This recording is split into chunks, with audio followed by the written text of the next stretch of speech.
Welcome back to the deep dive. We're plunging headfirst today into a figure who's just endlessly fascinating and honestly often deeply misunderstood.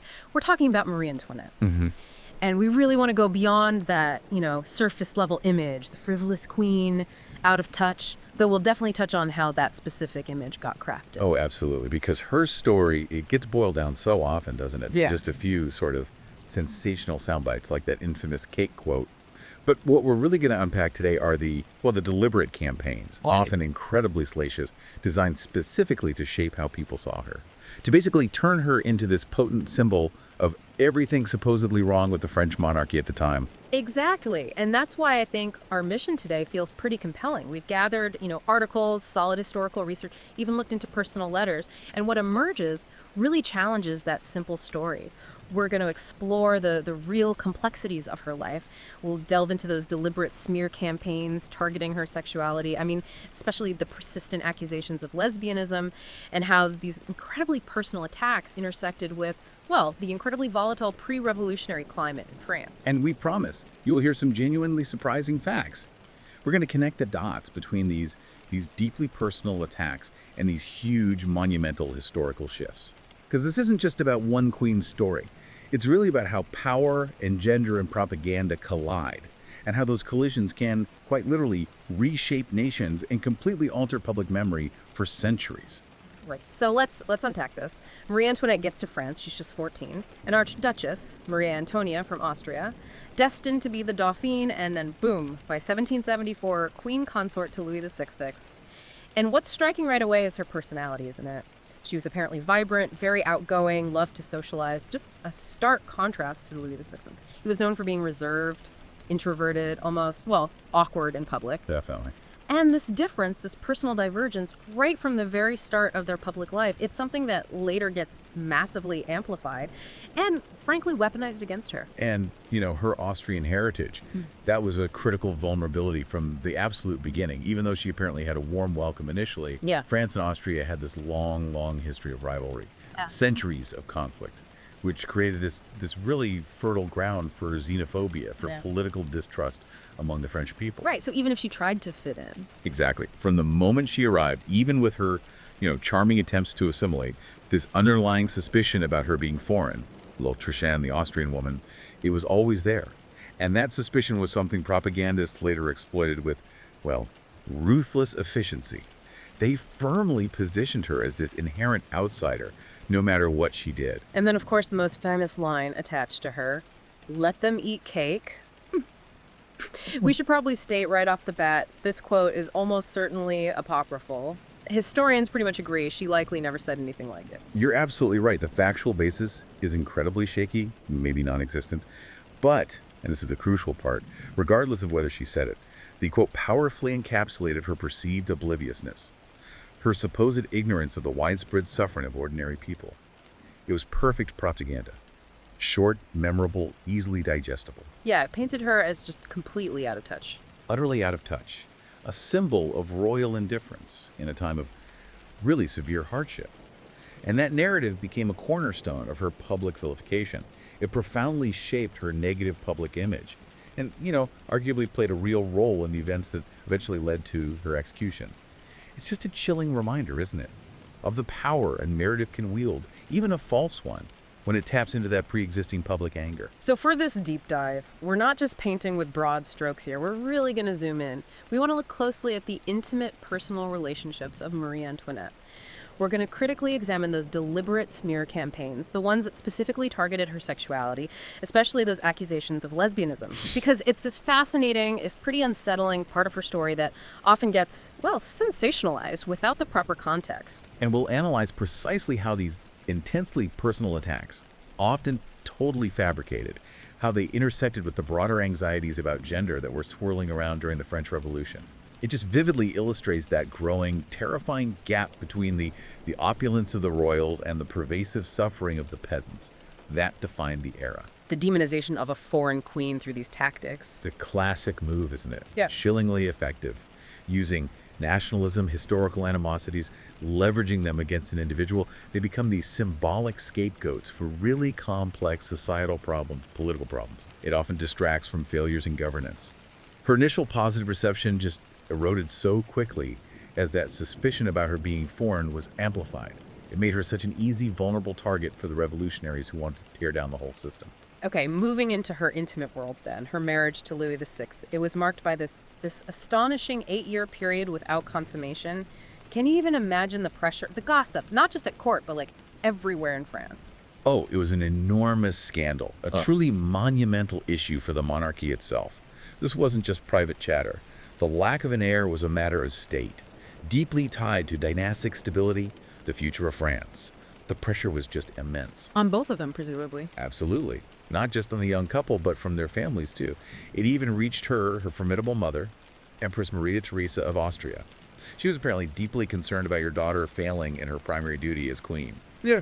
Produce an heir. So she got involved. Directly involved.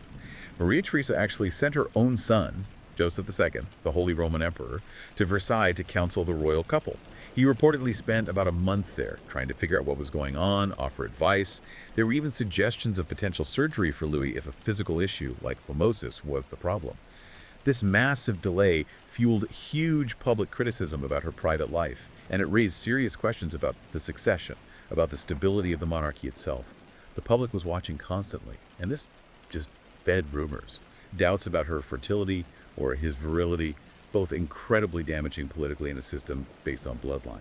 And beyond these marital challenges, Marie Antoinette cultivated these intensely close friendships with several women at court. Most notably, people talk about the Princesse de Lamballe and the Comtesse de Polignac, and her favoritism towards them was widely known, right? And gossiped about constantly. Lavish gifts, jewels, dresses, and she secured prestigious positions for them.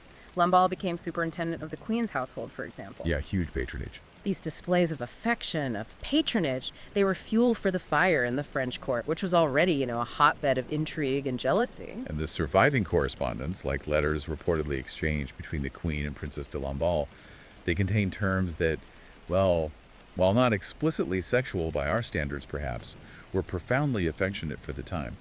Phrases like, "my dear heart," or "with a heart entirely yours," pop up, suggesting really deep emotional bonds, certainly going beyond typical courtly politeness. But nothing explicitly proving a physical relationship. Right, the absence of explicit sexual content in the letters that survive doesn't definitively rule anything out, of course. People destroyed letters. But it definitely underscores the extreme risks. Documenting anything potentially scandalous for a queen under such intense public and political surveillance would have been incredibly dangerous. In that environment where every single move, every relationship was dissected, just being discreet, maybe even censoring oneself, highlights the perceived danger. It shows you the level of scrutiny they lived under. And then there's the other major figure often linked to her romantically, Axel von Fersen. He was a Swedish diplomat, widely rumored to be her lover. Ah, yes, von Fersen. And here's where it gets really interesting, especially with modern historical techniques. Recent scholarly analysis of their correspondence, letters that were actually censored at the time, has uncovered some fascinating details. How did they do that? Using advanced techniques like X-ray fluorescence spectroscopy, basically allowing researchers to see beneath the ink used for redactions. And they found these incredibly intimate expressions hidden underneath. Phrases like beloved, tender friend, adore, and even madly. Wow. So someone deliberately tried to hide those words. And get this, the letters were often copied and then self-redacted by von Fersen himself. He actively altered phrases to make them less compromising, to hide the depth of their feelings. The very fact that these redactions exist signifies this conscious effort to conceal the true nature of their relationship. Why? Just personal discretion. Way beyond that. Yeah. It was absolutely crucial to avert political scandal, especially after the disastrous failed escape attempt to Varennes, which von Fersen himself orchestrated.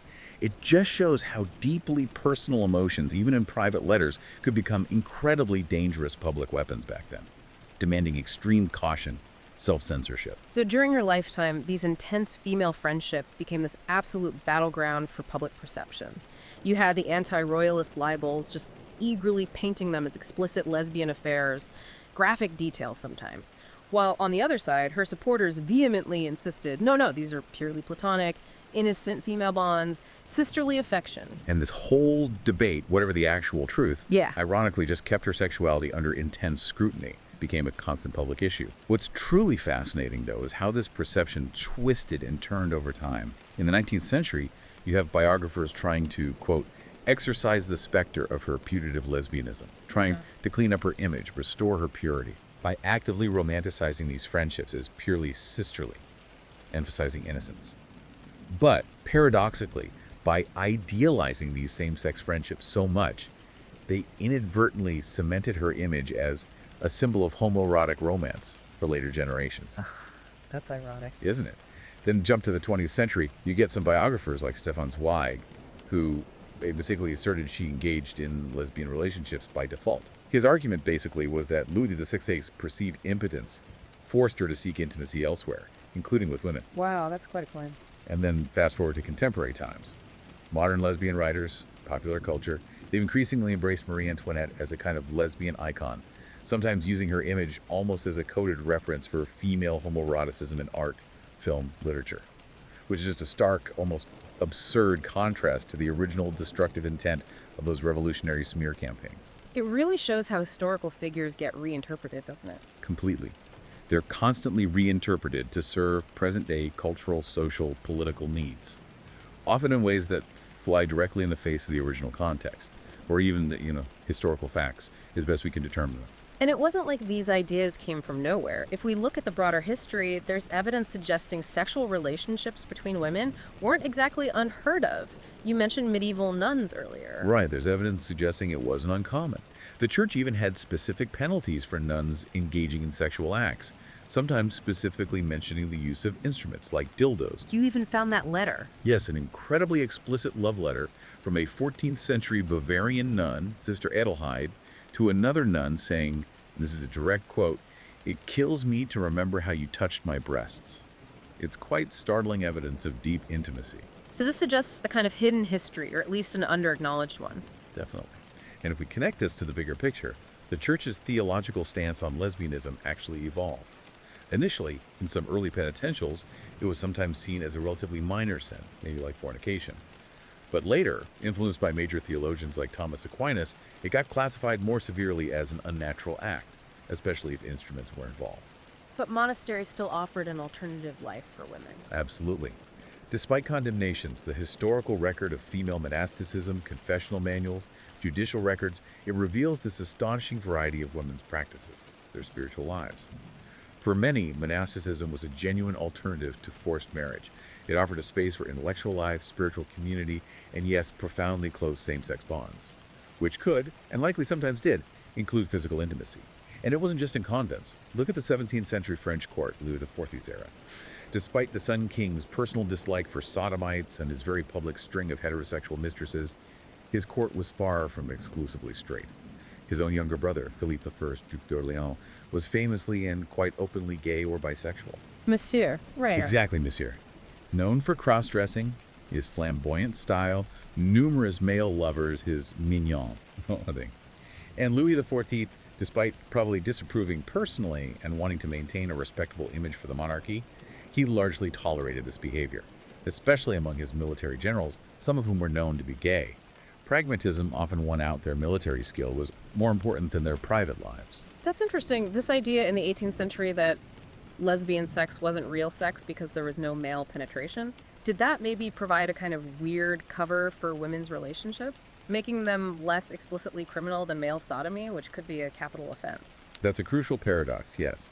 It might have made it less legally perilous in some ways than male homosexuality, but it certainly didn't make women immune to moral censure, gossip, and crucially, as we see with Marie Antoinette, weaponization through propaganda. So the smear campaign didn't invent these ideas, it just tapped into them. Precisely. This broader context suggests Marie Antoinette's alleged lesbian affairs weren't some bizarre invention pulled out of thin air. They fit into this longer, often hidden or actively suppressed, history of female same-sex intimacy in France. Societal views on sexuality, especially non-normative stuff, they're dynamic. They're deeply tied to historical and cultural contexts. How these relationships were condemned as a minor sin, an impossible act, an unnatural crime that shaped how they were perceived, recorded, and most importantly, weaponized. So the lesbophobic smear campaign against Marie Antoinette didn't invent anxieties about female same-sex relationships. It leveraged and massively amplified existing societal prejudices, existing fears about female power, female sexuality. It tapped into something already simmering just beneath the surface. And Marie Antoinette became the absolute central target of this relentless campaign, damaging literature, images, especially through these widely circulated pornographic libels, these pamphlets you mentioned. They sound truly vicious. They were beyond vicious. And these weren't just, gossip columns or tabloid fodder. This was sophisticated, highly effective political warfare, meticulously designed, not just to discredit the queen personally, but through her, to undermine the legitimacy, the moral standing of the entire French monarchy. The scholar Chantal Thomas described it vividly, the intimate and public exposure of her body as a kind of generalized prostitution of her royal person. A powerful symbolic attack aimed at degrading the institution by degrading her image. And they were widely available. Often cheaply produced, crudely printed, sometimes with graphic illustrations. They were passed around underground, ensuring their message spread like wildfire through Paris and beyond. The accusations themselves were just staggering, wide-ranging, extreme, rampant adultery, right? With numerous men, including even the king's own brother, the Comte d'Artois, claims about the illegitimate paternity of her children, suggesting that Dauphin wasn't Louis XVI's son. Horrifying accusations of incest, most disturbingly with her young son, the Dauphin Louis Charles. That vile claim was even brought up during her trial. And pedophilia. It's just appalling. And amidst all this, the accusations of lesbianism were particularly prominent and incredibly damaging to her reputation. Pamphlets had these sensational titles like the Royal Dildo or the Royal Orgy. They graphically depicted her engaging in sexual acts with other women. Explicit descriptions of using dildos, oral sex with her female companions, often portraying these wild orgies supposedly happening at the Petit Trianon. And the point wasn't just titillation. No. These narratives portrayed her alleged lesbianism not just as a personal failing, but as this corrupting force. Something that subverted societal norms, undermined the social order based on heterosexual marriage, procreation. It painted her as unnatural, deviant, and therefore unfit to be queen. And you mentioned dildos were actually available then. Yes, that's a crucial bit of context. Dildos, often called godemiches at the time, were indeed available. They were openly sold in places like 17th and 18th century London, sometimes even associated with French origin, or sold by traveling merchants. This historical fact would have lent this perverse veneer of plausibility to the accusations, made them seem, possible, even if the specific claims against Marie Antoinette were totally fabricated. The strategic goal behind these libelles seems pretty clear then. Debase her character, degrade her political power by dragging her private life, or these fabricated versions, into the public square. Absolutely. Her perceived moral corruption, her sexual corruption, it was presented as this direct challenge to the revolutionary ideals of virtue and a justification for overthrowing the whole system. And it's crucial, absolutely crucial, to note the glaring disparity in how the royal couple was attacked. Yes, Louis VI faced criticism. He was attacked in pamphlets too, often portrayed as weak, indecisive, cuckolded. But Marie Antoinette consistently faced a far higher level of viciousness and particularly sexualization in the attacks against her. Why the difference? It reflects this broader, depressingly enduring cultural pattern, doesn't it? Discrediting women in politics, women with power, through sexualization, through objectification. It's a tactic that disturbingly still shapes political discourse today. Making her body, her alleged sexuality, a public spectacle. It was about stripping her of dignity, legitimacy, moral authority, portraying her as fundamentally unnatural, corrupt, even monstrous. This dehumanization served a clear, terrifying political purpose: invalidate her right to rule, justify the radical overthrow of the monarchy. It's a classic, disturbing example of using intensely personal attacks for profound political ends. You mentioned earlier the sources acknowledge many specific accusations. The quote, the wild orgies were likely fabricated or wildly exaggerated. So this raises that important question again. If they weren't strictly true, why were these libels so incredibly effective? That really is the heart of it, isn't it? They were so effective precisely because they skillfully leveraged existing public anxieties and biases. Think about it. The general population already had grievances about royal extravagance. They were aware of the court's reputation for moral laxity, maybe rumors they'd heard. They knew she was Austrian. They knew about the rumors surrounding her close female friendships. So the propaganda didn't create the suspicion, it just fed it. Exactly. It tapped into it. That historical presence of dildos we talked about could even lend a perverse credibility to a pamphlet like the Royal Dildo, even if she never touched one. It demonstrates that effective propaganda doesn't need absolute factual accuracy. It thrives on its ability to resonate with pre-existing fears, prejudices. It blends exaggeration, distortion, maybe some plausible elements to create this compelling, emotionally charged narrative. The story becomes more powerful than the facts. Precisely. The enduring power of propaganda lies less in its factual content and more in its ability to tap into and amplify those pre-existing societal fears, resentments. In contexts like revolutionary France, the truth becomes secondary to the narrative's effectiveness in mobilizing public opinion, shaping collective memory, which also underlines a huge challenge for historians, right? How do you untangle verifiable fact from politically motivated fiction during these times of intense upheaval and information warfare? It takes really meticulous work. Okay, let's shift perspective a bit. Talk about the broader context of gender and power during the revolution.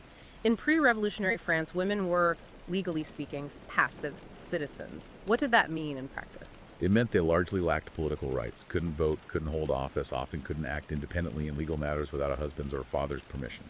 They were largely confined to the domestic sphere. Their education, if they got one, was primarily focused on preparing them to be good wives, good mothers, reinforcing the idea that their influence should be private, raising future citizens, not public. And Enlightenment thinkers played a role in this. Oh, significantly. Jean-Jacques Rousseau, for instance, was hugely influential in propagating this new ideal that women should have basically no role in public or political life. In his famous work, Emile, or On Education, he argued women's natural role was pleasing men, domesticity, child-rearing. Their education should fit them for that, and only that. And this idea was enthusiastically picked up by the enlightened public. They saw it as the foundation for a virtuous society. This ideal emphasized political virtue, moral purity, which stood in sharp contrast to the perceived debauchery and corruption of the monarchy, especially embodied by Marie Antoinette, who was seen as violating these prescribed roles. So Marie Antoinette's actual political influence, which was apparently quite active, sometimes unprecedented for a queen consort, meddling in appointments, supporting factions that, combined with this general perception of feminine interference in state affairs, made her uniquely vulnerable. Exactly. Her public power, however real or perceived, and her perceived sexual autonomy, they were interpreted as this dangerous subversion of the natural order. She was seen as usurping male authority, undermining the king, threatening societal stability, and the virtuous republic the revolutionaries imagined. The attacks against her were explicitly designed not just to discredit her, but more broadly, to deter other women from politics, from seeking public influence. It's that cultural tradition again. Discrediting female power through sexualization, objectification. It's a historical echo that, frankly, still resonates in how powerful women are scrutinized today. And the way revolutionaries portrayed Louis VI versus Marie Antoinette, such a stark contrast. Louis was depicted in the libelles as weak, indecisive, even effeminate, right? Consistently. His initial marital impotence became this central theme, symbolizing his perceived lack of masculinity, his inability to control his wife. This weakness in the bedroom was directly mapped onto his political character. If he couldn't rule his wife, how could he rule France? Yeah. Made him seem unfit to be king. And conversely, Marie Antoinette. Her alleged mannish power, her assertiveness, her supposed sexual independence, these were demonized. A dangerous inversion of traditional gender roles. The propaganda suggested her unchecked influence led directly to societal dysfunction, moral degeneration. It solidified her image as this monstrous figure. You mentioned some of the terms they used. Truly grotesque caricatures. She was called a harpy, a panther, a vampire, even a half-woman, half-beast. This fits perfectly with Rousseau's ideal of women staying domestic and the revolutionary emphasis on virtuous womanhood. The monstrous woman caricature of Marie Antoinette was the culmination of these anxieties, meticulously designed to make her the ultimate symbol of everything they wanted to destroy and to justify her eventual execution. It really highlights how revolutions, even while promoting ideals like equality, can simultaneously reinforce really restrictive gender norms. Absolutely. The monstrous woman trope is just such a powerful, enduring tool for controlling female agency, suppressing women in the public sphere, maintaining patriarchal structures. And it's clear these accusations of hypersexuality, lesbianism, incest, they weren't just personal insults, they were explicitly linked to bigger claims. Oh, always. Strategically linked to broader claims of corruption of royal power, corruption of finances. So her alleged sexual deviancy wasn't just a symptom of a corrupt system. It was presented as a direct cause of France's problems. This reflects that deep-seated belief, prevalent then, that a ruler's personal morality, especially a queen's, directly impacts the health, the virtue, the stability of the entire state. It's an old idea. The monarch as the moral head of the nation. And you mentioned a historical precedent, the affair of the poisons. Yes, the affair of the poisons from 1677 to 1682 during Louis XIV's reign. It's a crucial precedent for these kinds of court scandals involving dark practices and rumors. It was this major scandal implicating numerous prominent aristocrats in a chilling web of poisoning, witchcraft, and the use of aphrodisiacs. Tell me more about that. What exactly were the accusations, especially the black masses part? That sounds intense. It was explosive. It unfolded through investigations into various criminal activities right at the top of French society. A key figure was this fortune teller, an alleged sorceress named Catherine Lanvoisin, known as Lavoisier, and Louis XIV's own mistress at the time, the very influential Madame de Montespan. She was famously accused by Lavoisier and others of buying aphrodisiacs. Why? Supposedly to keep the king's fading interest. And the black masses? The allegations involved performing black masses, which were conceived as these terrifying inversions of the sacred Catholic Mass. Imagine, not in a church, but in secret, dark places, profaning the host, uttering blasphemies, sometimes incorporating sexual elements even, allegedly, using naked women as human altars for these illicit rites. Did this actually happen? Historians debate how widespread or literal these practices were, but the mere allegation of such blasphemous, corrupt acts was enough. It signified profound moral corruption, spiritual danger, especially for someone in Montespan's position. Louis IV eventually suppressed the whole scandal. The risk of public outcry, further destabilizing the monarchy, was just too immense. So he hushed it up. Quietly removed Montespan from court, ordered the investigation stopped, even though evidence pointed to high-ranking people. It shows how acutely sensitive the monarchy was to revelations about moral depravity, and it reveals this consistent historical pattern. Anxieties about political stability, national well-being, they get projected onto the bodies and behaviors of those in power, especially women. Sexual deviancy becomes this potent metaphor for political corruption, making it easier to justify radical change and demonize the representatives of the old order. Okay, let's widen the lens again to the state of France itself.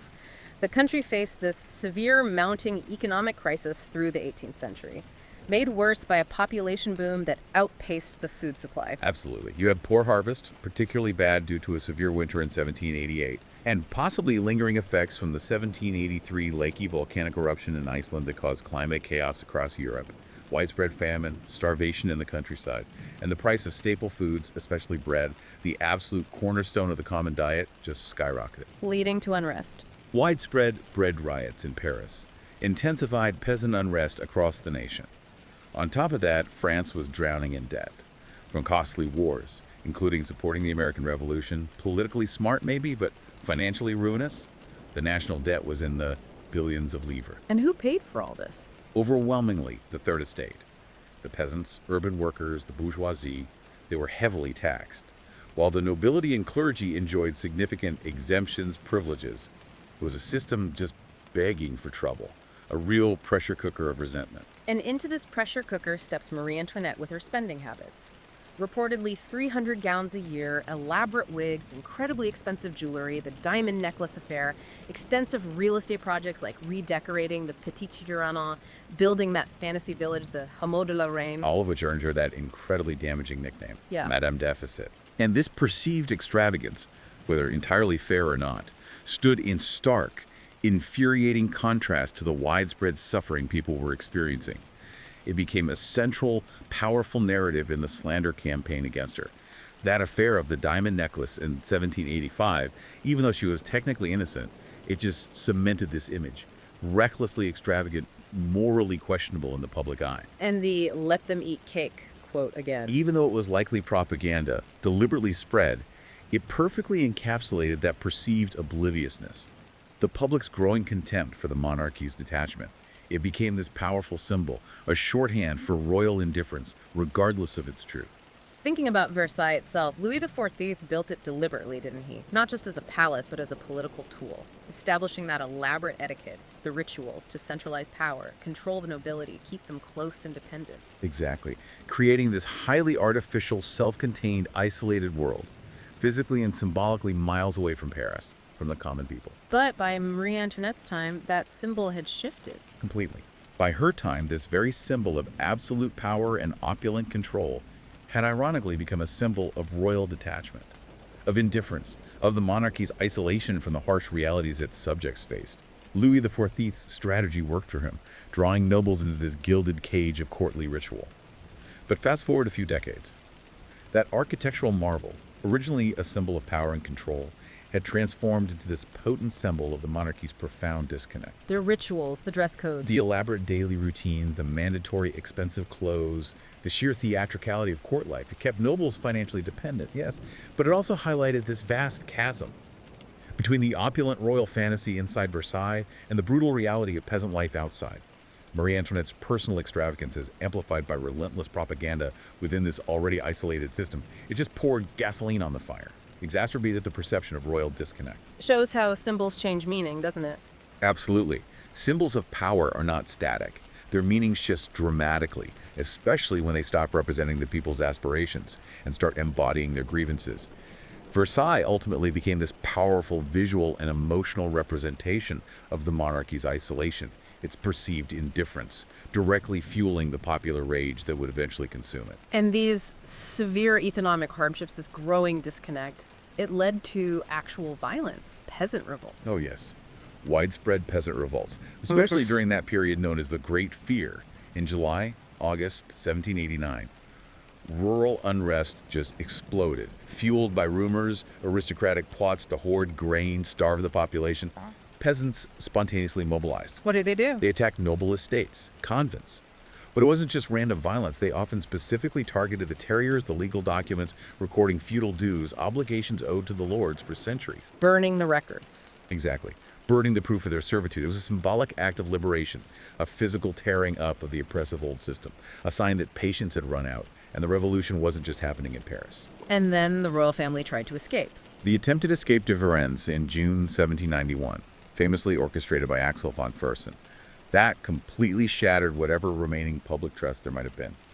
It was seen as undeniable treason, conspiring with foreign enemies. They were caught just miles from the border, recognized by a postmaster from the king's face on a coin. Wow. Their recapture cemented public distrust, led to increased scrutiny, house arrest, basically. And this escalating peasant rage, the revolutionary fervor in Paris, it all culminated. Arrest and execution of King Louis VI in January 1793. Then Marie Antoinette's own trial and execution in October 1793. It was this terrifying, accelerating spiral they just couldn't break free from. So it's clear the severe economic crisis created this fertile ground for discontent, making people incredibly receptive to anti-monarchy narratives. Absolutely. And Marie Antoinette's perceived extravagance, while definitely not the sole cause of France's crippling debt that had much deeper systemic roots in the ancient regime's finances and wars, he was easily blamed for it by propagandists. Item deficit, let them eat cake. They weren't just catchy slogans. They were powerful, easily digestible narratives. They resonated deeply with existing grievances, amplified public anger. Think about it. People are genuinely starving, desperate. Then pamphlets circulate saying the queen's throwing lavish parties, buying diamonds, while your family can't eat. That hardship makes you ready to believe the worst. And believing it makes you even angrier, which fuels more pamphlets, more rumors. It just spirals. A powerful, self-reinforcing cycle driving people towards radical action. So economics isn't just material, it's psychological too. Definitely. Economic conditions become these psychological battlegrounds where narratives are shaped, contested.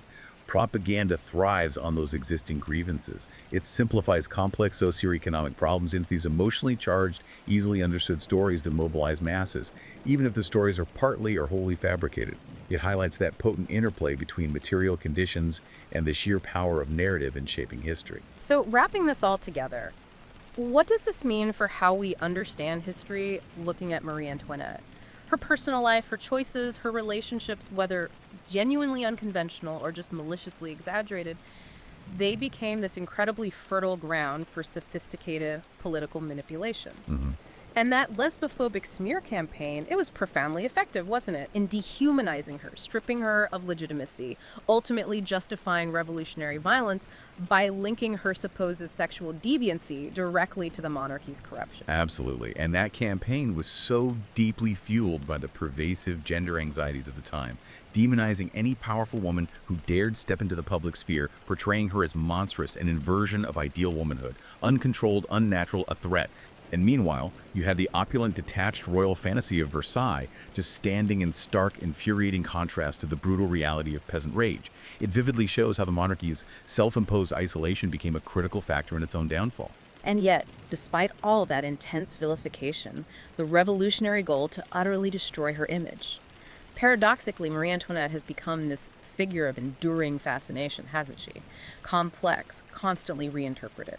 It's truly remarkable. She keeps getting reinterpreted, even embraced, as you said, sometimes as a proto-lesbian heroine or a symbol of homoerotic romance in modern takes. Films, novels, art reclaiming her in ways that are just completely opposite to the original destructive intent of the revolutionary propaganda. It really underscores how fluid historical memory is. And contradictory.